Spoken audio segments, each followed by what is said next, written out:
जिस इंसान चरित्र में एक चीज़ शामिल नहीं है, चरित्र में कभी सोचते हो कि हम किसी एक चीज़ का संयम कर लें, उससे चरित्र में सभी चीज़ें आ जाती हैं। सभी चीज़ों का मतलब, और वो आदमी को कौन बनाता है? घर से बनता है। जिसके माँ बाप से अच्छे संस्कार जिसको मिले होते हैं, अच्छी शिक्षा मिली होती है, उनको फिर गुरु भी अच्छा मिल जाता है, फिर वो ज़रूरत भी महसूस करता है।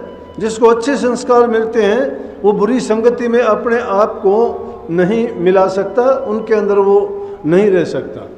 क्यों नहीं रह सकता? कि उसके विचार उनके साथ मेल नहीं खाते हैं। अगर घर में ही बच्चे को अच्छी शिक्षा और अच्छे संस्कार मिल जाते हैं तो उसको एक अच्छी तड़फ भी लगती है कि मुझे तो मेरे मेल की चीज़ मिलनी चाहिए।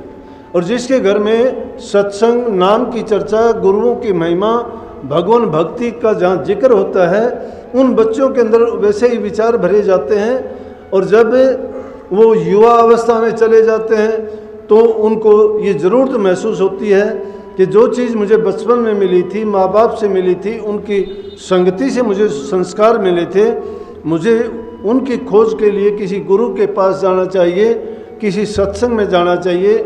जहाँ कहीं भी उसको ऐसी चीज़ दिखाई देती है वो जाके अपनी पिपांसा को, अपनी भूख को, अपनी तड़फ को पूरी कर सकता है। और जब उसकी वो तड़फ पूरी होती है, वही चीज़ विकसित होकर उसको एक अच्छा इंसान बनाती है। और अच्छा इंसान जब बन जाता है तभी वो भक्ति के रास्ते में, मार्ग पे चल सकता है। जब अच्छा चरित्रवान बनेगा वो आदमी सबका सहायक भी होगा, उसके दिल में दया भी होगी, उसके दिल में प्रेम भी होगा, उसके दिल में श्रद्धा भी होगी, उसके दिल में अटूट विश्वास भी, शिथिलता होगी, धैर्य होगा, सहनशीलता होगी। और ये वो अच्छे गुण हैं जो इंसान को एक अच्छा चरित्रवान बनाते हैं। कभी ये नहीं सोचना घर गृहस्थी के सभी कामों को निभाते हुए हर गृहस्थी इंसान में अगर ये गुण आ जाते हैं तो सोने पे सुहागा है और घर बैठे बना वो फकीर बन जाता है। उसको कहीं बाहर खोजने की ज़रूरत नहीं, बाहर कहीं भटकने की आवश्यकता नहीं। अब कई बार क्या होता है, कल ही जैसे एक पढ़ा लिखा इंसान था, रिटायर्ड था, आके मेरे से कहने लगा, जी मैं तो पहली बार आया हूँ। मैंने कहा बहुत अच्छी बात है, आप आए हो, बोलो। कहने लगे कि मैंने पुस्तकें बहुत पढ़ी हैं और उन पुस्तकों को पढ़ के किसी में कुछ है, किसी में कुछ है। बोला कि तृप्ति नहीं हुई मेरी उनसे। मैं उनसे कहने लगा कि पुस्तकों के पढ़ने में आपकी तृप्ति हो भी नहीं सकती। क्यों नहीं हो सकती? वो भी मेरे से सुन लो। क्योंकि पुस्तकों में जो बात लिखी गई है उसमें जहाँ कहीं भी क्यों का प्रश्न आपके दिमाग में उठेगा, या जो भी कोई चीज़ आपकी समझ में नहीं आएगी, या जिस चीज़ को आप जानते ही नहीं हो, कभी उसके बारे में सुना ही नहीं है कि ये चीज़ है क्या, वो चीज़ आप किससे पूछोगे? और फिर दूसरी चीज़, पुस्तकें जिस हालात में और जिस ख्यालात में लिखी गई थी वो हालात और ख्यालात अब मौजूद नहीं है। वो चीज़ें उस हालात के मुताबिक देख के लिखी गई थी। हमारे वेदों की रचना की गई, शास्त्रों की रचना की गई, पुराणों की रचना की गई, वो समय अब नहीं है। उस समय में जो मंत्र उनमें लिखे गए, जो उपाय और तरीके, भक्ति के जो नुक्ते बताए गए, आज वो सार्थक नहीं हो सकते। निसंकोच वो बहुत अच्छी बातें हैं और उनको करने के लिए उसी समय में वो ज़्यादा उपयुक्त थे। क्यों थे? कि इंसान की उस समय उम्र ज़्यादा थी, इंसान के अंदर शक्ति, बल था उस टाइम में, हालात और वक्त ऐसा था कि जब इंसान एक दूसरे के भाव को समझता था, आपस में प्यार प्रेम ज़्यादा था। आज की तरह से आपाधापी का वक्त नहीं था। उस समय में ये बात सिखाने की ज़रूरत नहीं थी कि तुम आपस में प्रेम करो। उस टाइम में चोरी, डकैती, छीना झपटी नहीं थी। अगर कहीं थी थोड़ी बहुत तो उनको बहुत ही घृणा की दृष्टि से देखा जाता था। जब उनको घृणा की दृष्टि से देखा जाता था तो उनको और सज़ा देने की ज़रूरत नहीं थी। इंसान अपने आप से ही इसकी जांच करके और वो अपने आप को सज़ा याफ्ता मानता था कि मेरे गलत काम के कारण मेरे से समाज में लोग नफरत इसलिए करते हैं। तो कोई भी दूसरा इंसान ऐसा करने का प्रयास नहीं करता था। तो जब वक्त ऐसा था, हालात ऐसे थे, उस हालात में उस वक्त के अनुसार भक्ति के नुक्ते कामयाब थे। तो उस टाइम में यज्ञ था, हवन था, पूजा पाठ थी। आज के युग में अगर आपके पास नाम है, गुरु का संग करते हो, उनके सत्संग में जाते हो, उनके बताए हुए जो रास्ते हैं उनको अपना के उनकी मर्यादाओं के अनुसार आप काम करते हो, तो अब निश्चित रूप से आपका भक्ति में सफलता ही सफलता है। इसीलिए संतों ने क्यों कहा कि गृहस्थ में रह के तुम भक्ति भी कर सकते हो और सारे काम गृहस्थ में ही रह के कर सकते हो।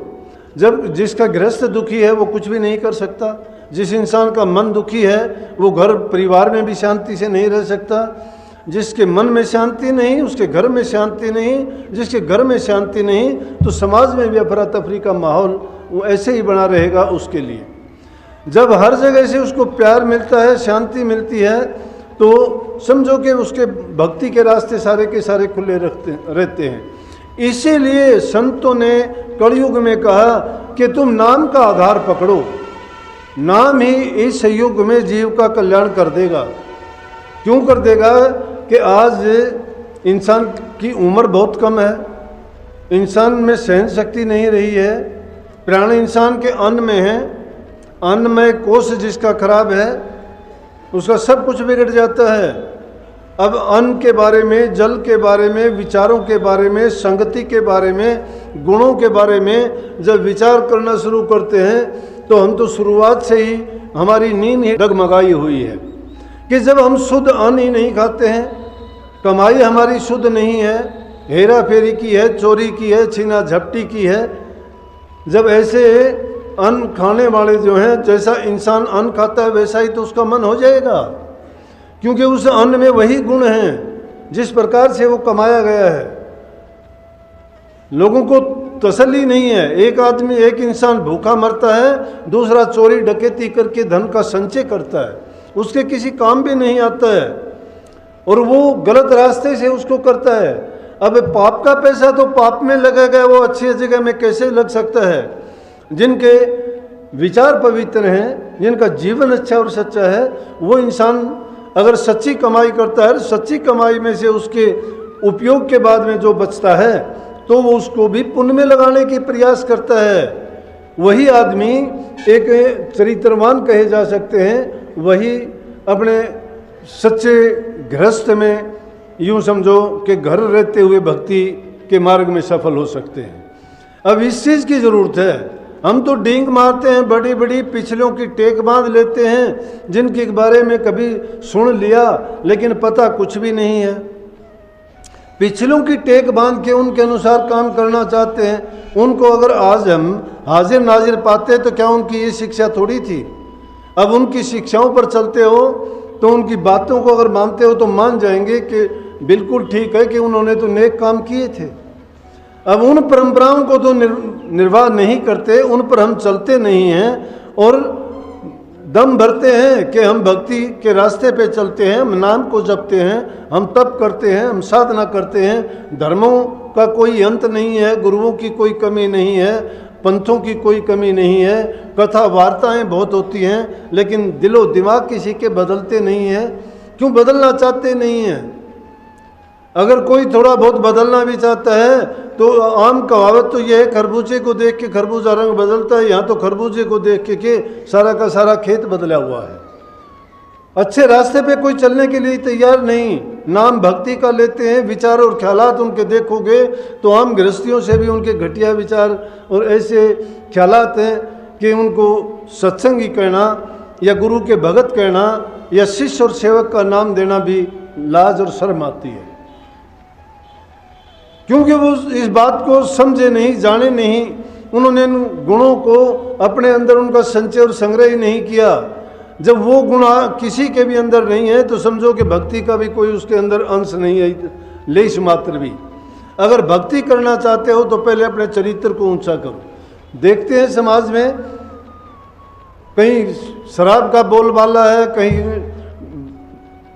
जीव मारे जाते हैं, कहीं और दूसरे ऐसे कर्म होते हैं जिनको कहते हुए भी हमें दुख लगता है, सुनते हुए शर्म आती है, लेकिन फिर भी हम उस समाज को एक उन्नत और अच्छा समाज कहते हैं।